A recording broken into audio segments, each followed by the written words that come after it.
Hi, welcome to the Speeding Bulletin. My name is Steve Younis from supermanhomepage.com. This is all the Superman related news there was for the week January 22nd to 28th, 2010. In movie news, IESB.net interviewed Brandon Routh about his acting roles in both the TV series Chuck and his upcoming film Dead of Night. He also discussed returning to the role of Superman, saying, "I would love to go back to Superman. As I have matured as a person and as an actor, I feel like I have a lot more to give and would love to revisit the character if I am given that opportunity."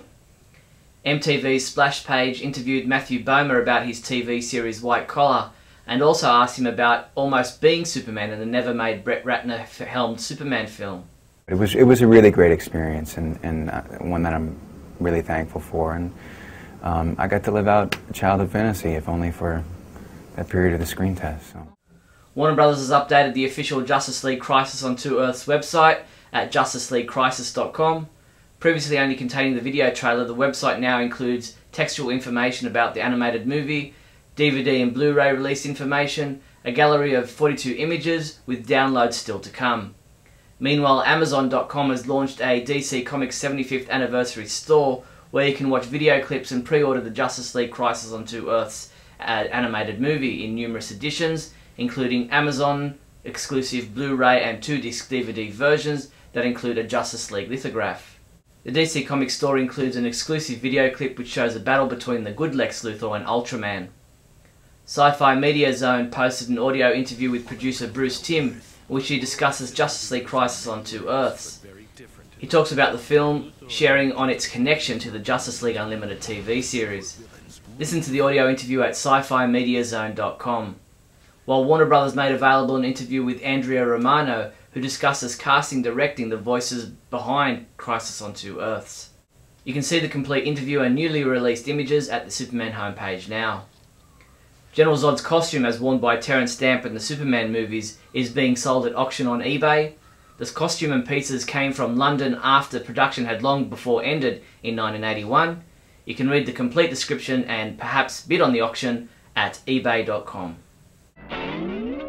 In TV news, the 10th episode of Season 9 of Smallville is scheduled to air in the US at 8 PM on Friday, January 29th.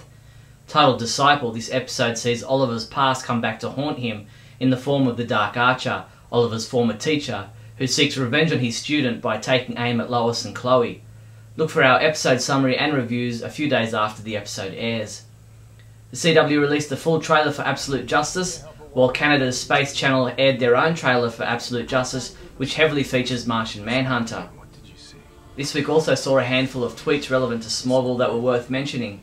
We found out that Justin Hartley has a great fight scene with the Dark Archer in Disciple, Lois is in Absolute Justice and gets some interesting news from Dr. Fate, and it appears that Richard Donner and Jeff Johns have recorded commentary for the upcoming Season 9 DVD.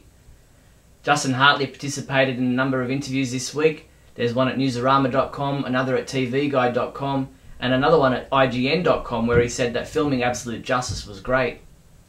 Thanks to Lil Miss X on Twitter, we have a couple of episode images from the upcoming Absolute Justice 2-hour telemovie. The first shows Clark looking in on some Justice Society of America artifacts, while the other sees the villain Icicle holding Dr. Fate's helmet.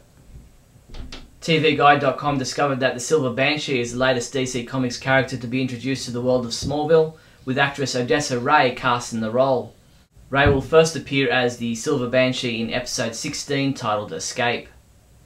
Matt Mitovich at Fancast.com gave out a few Smallville spoilers for upcoming episodes.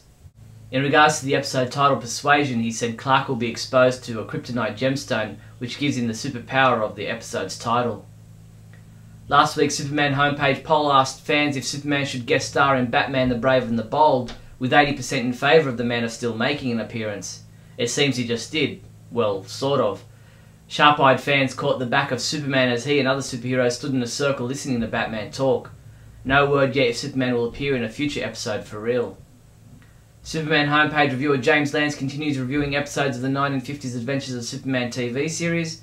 Come by the site now to read his review of 5 Minutes to Doom, the first episode of Season 2, in which Superman must save a convicted man from execution.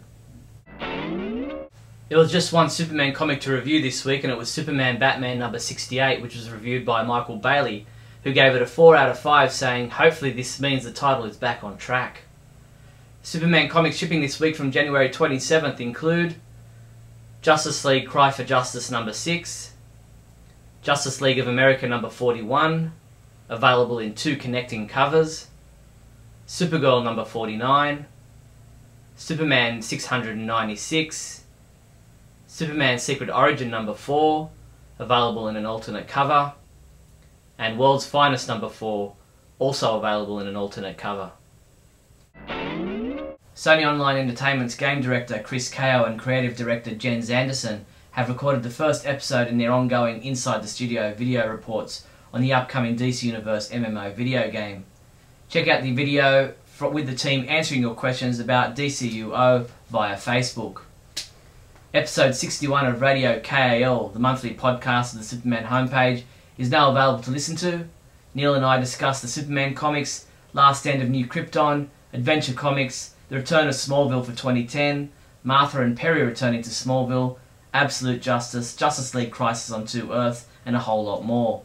Be sure to also check out Last Son of Krypton Chapter 61 and Lost Daughter of Krypton Chapter 33 from pendantaudio.com. That's all the Superman related news there was for the week January 22nd to January 28th. I'm Steve Younis from supermanhomepage.com.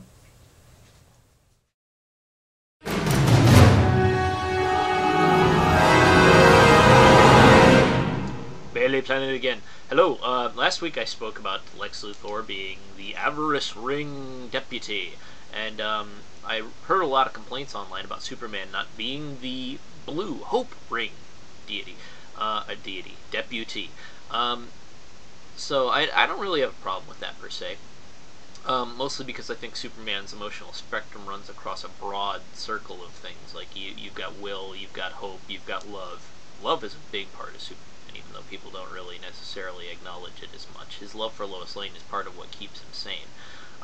There's a lot of emotions explored in Superman, whereas when you get to, say, Hal Jordan, he's more cut and dried. It's very much willful, even to the point of selfishness to a degree. There's a little bit of avarice in there, I would say.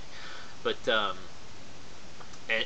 anything in the entire ring spectrum could fit Superman to a degree. Even rage at points. There are times where, because he's the most powerful man in the universe, next to He-Man, he has to have a mighty rage in order to do battle with these beasts that only he can combat. But I think that Superman is getting fair shots in Blackest Night, so I have no real problem with the fact that he didn't get a ring.